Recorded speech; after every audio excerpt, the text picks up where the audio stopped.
নিঝুমপুর গ্রামে বকুল নামের এক লোক বাস করত। তার আপন বলতে কেউ ছিল না, সবে মাত্র পড়াশোনা শেষ করেছে। একদিন ধুর বাবা, একা একা আর কত কাজ করব। আমাকে রেঁধে খাওয়ানোর মতো কেউ নেই। আর এই রোজ রোজ কাপড় কাচা, উফ, কি যে অসহ্য। বকুল নিজের কাপড় কাচতেছিল আর বক বক করছিল। তখনই সেখানে তার বন্ধু শ্যামল আসে। কিরে বকুল, একা একা কি বকবক করছিস? আর বলিস না, আমার কষ্ট কে আর বোঝে। তা তুই এত সেজে গোজে কোথাও যাবি নাকি? হ্যাঁ রে ভাই, পড়াশোনা তো শেষ, তাই শহরে চাকরির জন্য যাব। তুইও চল আমার সাথে। একা একা এই গ্রামে কি করবি? না রে ভাই, আমি যাব না। আমার বাবা মা নেই তো কি হয়েছে? এই বাড়িতে আমার বাবা মায়ের ছোঁয়া আছে। গ্রামে সবাই আমার আপনজন। এই গ্রাম ছেড়ে আমি কোথাও যাব না। দেখ, যেটা ভালো বুঝিস। কখনো শহরে গেলে আমার কাছে আসিস। আমি চললাম, অনেকটা পথ হেঁটে যেতে হবে। এরপর শ্যামল সেখান থেকে চলে যায়। এভাবে বকুলের দিন কাটতে থাকে। একদিন বকুল বাজার করার জন্য বের হয় আর রাস্তায় হাঁটতে হাঁটতে ভাবতে থাকে। এভাবে আর কতদিন চলবো? কাজ তো কিছু একটা করতেই হবে, কিন্তু কি কাজ করব বুঝতেই পারছি না। কি কাজ করা যায়? উম এভাবে বকুল কিছুক্ষণ ভাবতে থাকে আর ওর মাথায় একটা বুদ্ধি এসে যায়। আমাদের গ্রামে তো চলার মতো কোনো যানবাহন নেই। সবাই পায়ে হেঁটেই চলাচল করে। আমি তো একটা অটো রিক্সা কিনতে পারি। তাহলে তো সবাই খুব সহজেই চলাচল করতে পারবে। কিন্তু আমার কাছে তো পর্যাপ্ত টাকা নেই। এক কাজ করি, গ্রামের মোড়লের কাছে কিছু টাকা ধার নেই। এরপর বকুল গ্রামের মোড়লের বাসায় যায়। মোড়ল মশাই, মোড়ল মশাই, বাড়িতে আছেন? কে? কে ডাকছে? ও, বাবা বকুল, তা কি মনে করে আমার বাড়িতে আসলে বাবা? মোড়ল মশাই, আমার কিছু টাকা ধার লাগবে। আপনি কি আমাকে দিবেন? কিছুদিনের মধ্যেই পরিশোধ করে দিব। তা না হয় দিলাম। তা বাবা, তোমার তো কিছুই নেই। টাকা না দিতে পারলে আমি কি করব? মোড়ল মশাই, আপনি চিন্তা করবেন না, খুব তাড়াতাড়ি টাকা পরিশোধ করে দিব। এরপর মোড়ল মশাই বকুলকে টাকা ধার দেয় আর বকুল সেই টাকা দিয়ে একটা অটো রিক্সা কিনে আনে। ব্যাস, একটা কাজ শেষ। অটোটা কিনে ফেললাম। এখন আগে টাকা আয় করে মোড়লের টাকা শোধ করতে হবে। এরপর বকুল কিছু খাবার খেয়ে অটোটা নিয়ে বেরিয়ে পড়ে। কি বাবা বকুল, এটা তুমি কি কিনেছো? কাকিমা, এটা একটা অটো রিক্সা। এটাতে চড়ে এক জায়গা থেকে অন্য জায়গায় যাওয়া যায়। ও, তাই নাকি বাবা? আমাকে বাসার সামনে নামিয়ে দিয়ে আসো তাহলে। এরপর বকুল গীতাকে তার বাসার সামনে নামিয়ে দিয়ে আসে।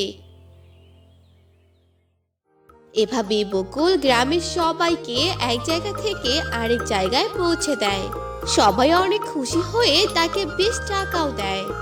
বাবা মা, তোমাদের দোয়ায় আমি একটা কাজ করতে পারছি। যাই, এখন আমি বাড়িতে চলে যাই। এরপর বকুল বাড়িতে চলে যায়। এভাবেই কয়েকটা দিন কেটে যায়।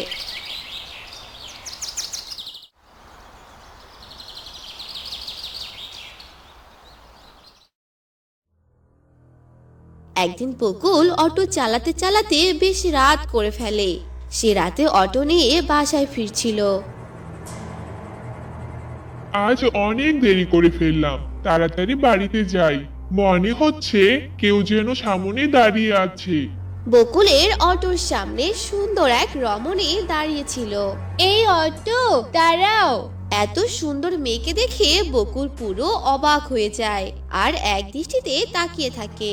এই যে ভাই, কি দেখছেন? আমাকে একটু পৌঁছে দিন না। জি বলেন। আজব লোক, আমাকে একটু পৌঁছে দিন না। কোথায় যাবেন? গাবতলি। ঠিক আছে, উঠে পড়ুন। এরপর বকুল সেই মেয়েটাকে নিয়ে যেতে থাকে আর সে মনে মনে বলতে থাকে। মেয়েটাকে কি জিজ্ঞেস করব তার নাম কি? না, থাক, কিছু যদি মনে করে, না বলেই ফেলি। আচ্ছা আপামনি, এত রাতে কোথায় যাচ্ছিলেন? কলেজ থেকে ফিরতে লেট হয়ে যায়। আমি প্রতিদিন এত রাতে বাসায় ফিরি। এত রাতে? ঠিক আছে, আমি শর্টকাট মন্দিরের সামনে দিয়ে নিয়ে যাচ্ছি। নিশ্চয়ই আপনার বাসায় সবাই চিন্তা করছে। না না, মন্দিরের সামন দিয়ে আমি যাব না, আপনি সোজাই চলুন। এরপর বকুল মেয়েটিকে নিয়ে সোজায় যেতে থাকে।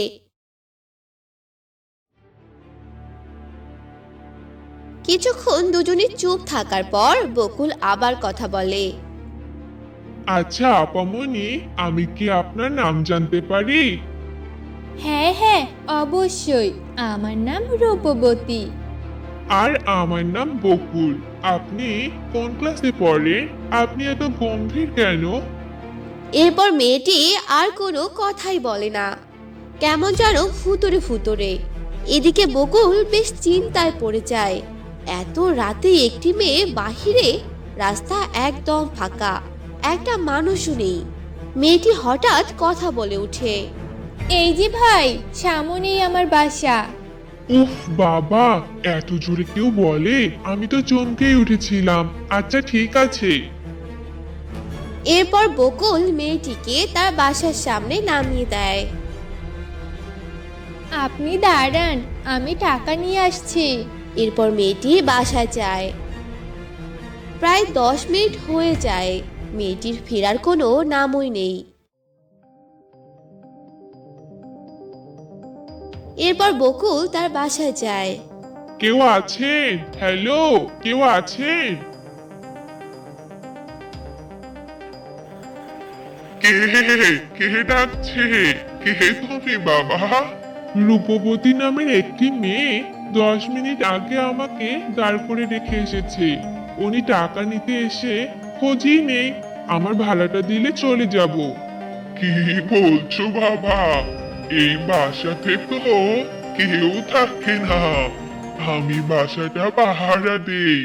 এই দেখো তো, ছবির মেয়েটি নাকি? হ্যাঁ হ্যাঁ চাচা, এই মেয়েটি। এই মেয়েটি তো অনেক বছর আগে রোড অ্যাক্সিডেন্টে পরিবার সহ মারা গেছে। মাঝে মাঝে অনেক রাতে মেয়েটিকে দেখা যায়। কি বলছেন এসব? তাহলে তাহলে কি উনি? বকুল মনে অনেক কষ্ট পায়। আসলে তার শেষ রাতের যাত্রীটি ছিল একটি মেয়ের আত্মা, যে বকুলকে দেখা দিয়েছিল। আর বকুল সেই মেয়েটিকে দেখার পর তার মনে এক প্রকার ভালো লাগা তৈরি হয়েছিল।